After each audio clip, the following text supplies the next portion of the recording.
please subscribe to us. CBS, Paramount, gonna be the new home of the UFC for the next 7 years, $7.7 billion, basically. 13 numbered events. That's their pay-per-views that we have now. So they're gonna basically have 13 premium live events and 30 fight night cards. That's what's going on right now. The packages as they stand currently on Paramount and CBS, there's a $7.99 package, $12.99, which basically includes no ads, and maybe you get Showtime. Yeah. So there's a few different things there. I don't know if their packages will change a little bit as this deal comes through, but I imagine that's basically it. The biggest thing out of this, no more pay-per-views for the UFC. To quote Luke Thomas, I saw some stuff he was talking about this. This has to be a big, big W for the fans. And I mean, that's how I feel. I don't know how all of this is going to shake out for sure. You know, what's going to be good, what's going to be bad, what's going to be good for the fighters. Kind of sucks for them. You know, like he pointed out too, you didn't really make a lot of efforts to get a union. And if you had done anything, you might have saw some of this money up front. And now, Yeah, there's been multiple attempts, and they haven't been able to put one together. So yeah, so it's not ideal for them, but I mean, who knows, right? Who really knows? Right. We'll see. We don't know all the deals, obviously, if they're going to be increasing pay, and even if they do, it needs to be a tremendous amount to make up for that. But I think what Luke said was interesting. Will be more interesting, possibly, is to see what happens on the higher end of the paid people, like the Ilya Taporias and stuff like those guys. The people who are getting pay-per-view points are, they need to be compensated in some other way, because otherwise they're going to be losing a lot of money. Now, before you kind of go into your own details of what you thought about this, is this the end of pay-per-view? Are we kind of seeing Dana already said that, there's still opportunities to do one-offs here or there for pay-per-views. He's very adamant about this White House thing. I assume that's going to be a pay-per-view, but I don't know. If you see Connor come back in some world, maybe he's on a pay-per-view, but he said it's not dead, but I think they had people like Shapiro who did say it was a dead Brando who owned TKO. So we'll see how that plays out, because I mean, look, who the fuck wants to spend money on a pay-per-view nowadays anyway? It's the biggest drag that UFC has, other than the time differential for a lot of us East Coast fans and other fans around the world. But I mean,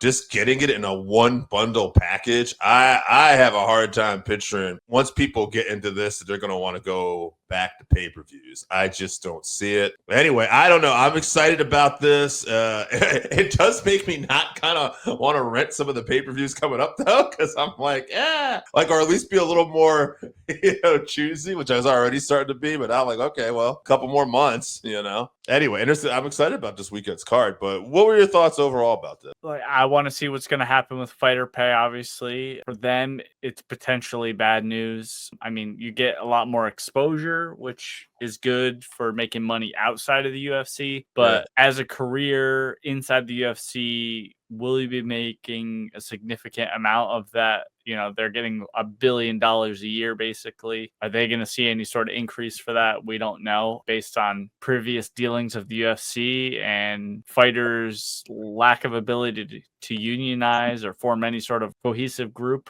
I doubt it. I assume they're going to get screwed. But for the fans, this is great. I saw somebody did the math where if the Paramount prices stay as they currently are and you watch every card, it turns out to be 7 times cheaper than the current ESPN Plus subscription and pay-per-view model. So I've spoken about how much I dislike the ESPN app on here many times. I do have Paramount. I've never had an issue with it before. I watch, soccer on it and stuff. So a lot of high volume sporting events happen on there, Champions League, Europa League, those are big things. So with lots of people watching, and they managed to get it done. So that's great. But I don't know. I guess we'll see. I still have some questions.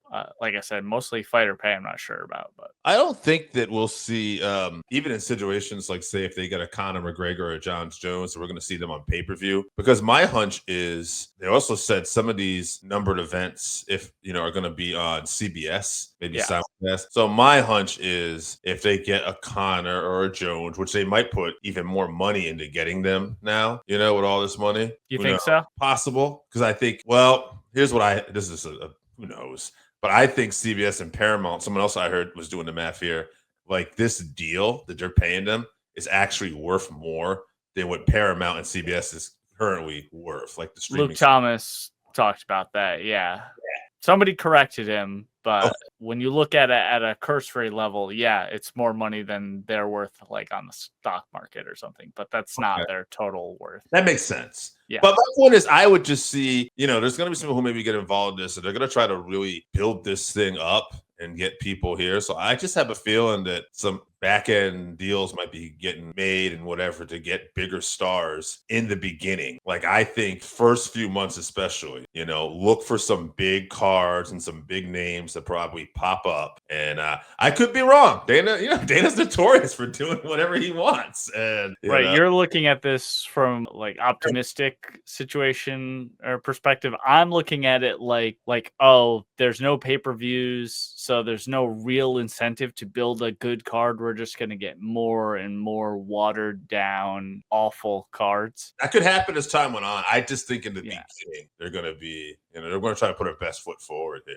But we'll see. Hopefully. It didn't go to a bunch of different streaming services, so that was something that I was going to be out of the UFC game at this point. If that was the case, they still don't have rights to Dana White Contender Series, Road to UFC, and The Ultimate Fighter. They're still looking for homes for those, but I don't necessarily need any of those. So if they don't end up on Paramount, if it's on something I have and I want to keep, I will. But that's where I do. Right. Yeah.